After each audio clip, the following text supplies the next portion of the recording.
Luiz Fernando? Quando é que eu te conheci? Faz quase um ano. Quando foi que a gente esteve junto, Luiz Fernando? Quando é que eu te conheci? Faz quase um ano, eu acho. Quase um ano, gravando um aplauso. E aí eu olhava e fazia assim, mas você é mesmo o autor do Analista de Bagé? Porque o analista seria um alter ego teu? Não sei, talvez, né? Talvez seja um eu escondido, né? Que eu mesmo não queira mostrar e só apareça nos livros, não sei, né? Eu precisaria de um analista para interpretar isso. Você nunca fez análise? Não. E agora acho que está meio tarde para fazer, né? Acho que não tem, não sei. Não tem remédio, mas...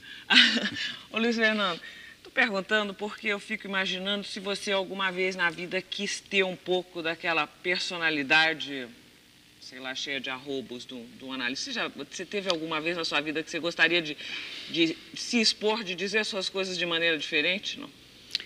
Eu acho que sim, né? Porque o analista é uma pessoa que não tem nenhuma dúvida sobre nada, né? Ele diz o que pensa e acha que o que ele pensa está certo.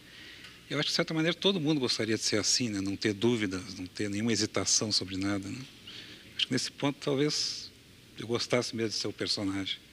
Você tem muitas dúvidas, você está confessando que tem dúvidas.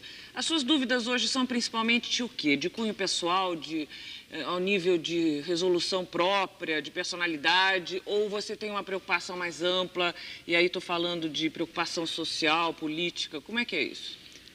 Bom, eu acho que as dúvidas pessoais que todo mundo tem, também o fato de ser brasileiro, né, principalmente nessa época de incertezas, de crise, que ninguém sabe o que vai acontecer, né? Então é uma superposição, vamos dizer assim, de dúvidas, né, as pessoais e as nacionais, vamos dizer assim. O Luiz Fernando Veríssimo está lançando hoje A Velhinha de Taubaté, que já é best-seller pelas revistas, né? Primeiro, uma pergunta elementar. Você escolheu antes o Analista de Bagé, que é lá perto da tua terra. Você vive ainda em Porto Alegre e tudo? Sim, moro em Porto Alegre.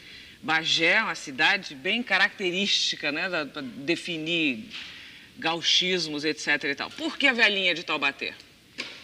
Bom, Bagé, como você disse, é porque lá se tem essa tradição de Bagé ser a capital do machismo, né? Que é um pouco mito, claro que não é verdade. Taubaté não tem assim nenhuma razão especial, só porque eu gosto do nome, acho que Taubaté é um nome simpático e dá uma ideia também assim de uma cidade não muito grande, mas também não muito pequena, uma ideia de uma coisa média, né? Do interior e tudo, mas não tem nenhuma razão especial, né? Só pelo nome simpático. A Velhinha de Taubaté, no final, foi a que restou, né, para você, acreditando no nosso governo. Como é que as pessoas reagem? Tem gente que reage contrariamente a essa tua ideia ou não? Você deve ter uma correspondência vasta, não tem, não? Mais ou menos. É engraçado porque as pessoas interpretam, cada um interpreta a sua maneira, né? Tem gente que acha, inclusive, que a velhinha é um personagem positivo, né? Que como ela ainda acredita, então, quer dizer que ainda há esperança. Outros, claro, veem a coisa como uma crítica, como uma sátira. Como foi minha intenção? Minha intenção é de sátira, né? De satirizar. Que ninguém mais acredita no governo, só uma velhinha lá no interior que ainda acredita. Mas as interpretações variam, uma coisa engraçada, né? Às vezes o leitor vê como um personagem positivo. Agora, a revolta pura e simples com a tua personagem existe ou não? Já houve? Já teve gente que escreveu revoltado porque você estaria satirizando ou não? Não. Assim que chegasse até mim, não. Inclusive, ontem fiquei sabendo que o próprio Delfim Neto deu uma entrevista dizendo que ele achava a velhinha de Taubaté a pessoa mais esclarecida do país, uma coisa assim. Né? E você acha o que dessa opinião do nosso ministro Delfim? Olha, por um lado é simpática, né? Porque ele reagiu à crítica de uma maneira simpática, mas eu acho também um pouco assustador, né? Porque se a velhinha de Taubaté acreditar no Delfim é uma coisa incrível, mas o Delfim acreditar na velhinha é mais incrível ainda, né? Mais assustador ainda, né? A velhinha é mais solitária do que nunca, então. Veríssimo. E aí eu estava perguntando para ele se ele foi ver o Analista de Bagé no teatro. Ele disse que viu a primeira versão e depois estava me contando uma coisa interessante aqui, que você não gosta de ver seu trabalho. Você não gosta de ver seu trabalho, por exemplo, no palco, porque você sente que com o tempo ele vai se diluindo ou tomando outras formas, o porquê? Não, acho que fatalmente quando um trabalho assim é interpretado em outro veículo, vamos dizer, com outra linguagem, passa a ser o trabalho de outro, né? Escapa o controle da gente, passa a ser a criação de outra pessoa. Mas no meu caso, essa resistência que eu tenho a ver minhas coisas interpretadas, ela não saber interpretar porque é quase que uma neurose minha, não gostar de ver o que eu faço interpretado por outros ou está no ar, está sendo visto pelos outros, né? É uma coisa meio neurótica que eu não saberia explicar, não. É só uma coisa de timidez, é isso? De Talvez severidade talvez consigo, seja é isso? uma expressão também de timidez, né? Não sei. Você é muito autocrítico? Sou demais, demais. Você hoje é um dos nossos grandes vendedores de livro, que dá muito orgulho para a gente, um brasileiro muitíssimo vendido.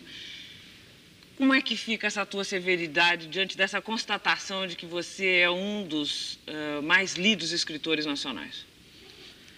Bom, por um lado, claro, faz muito bem eu sempre digo que faz bem ao ego e à conta bancária da gente, né?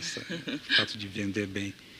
Mas também eu não acho que a venda, que o volume de venda seja uma maneira de aquilatar o valor de um trabalho. Tem muita coisa boa sendo publicada no Brasil hoje que não chega nem a ser divulgada, nem ser consumida, né? Quer dizer que há também aí um componente de autocrítica, vamos dizer, um certo pudor também de estar vendendo bem, quando tanta gente que talvez mereça mais não esteja vendendo, né? Eu acho você modesto. Não, tudo bem, mas não estou me queixando também, estou achando ótimo. Não, está analisando de uma maneira muito modesta.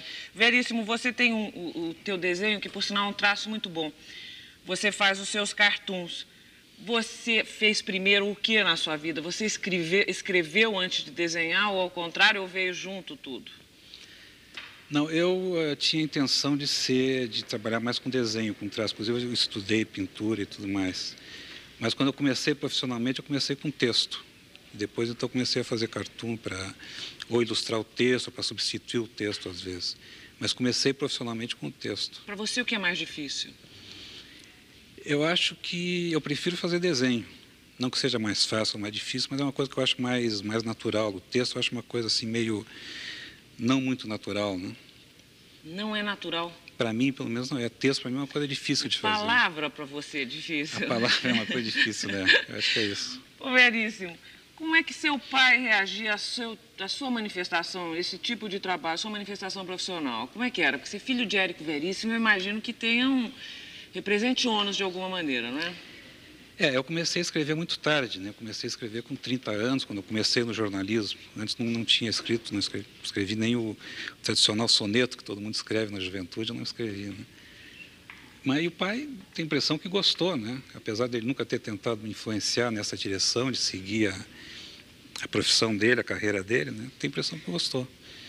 Nunca se manifestou contra. Falando a respeito do teu estilo, do teu enfoque das coisas todas, que bem diferente do dele, não? Bom, eram trabalhos completamente diferentes. O pai sempre foi um romancista, né? E o que eu faço é mais jornalismo. Então, essa fronteira meio definida entre jornalismo e literatura, né? Quer dizer que eu acho que não há termo de comparação. Mas eu acho que o pai também tinha no trabalho dele uma veia satírica, né? bem pronunciada.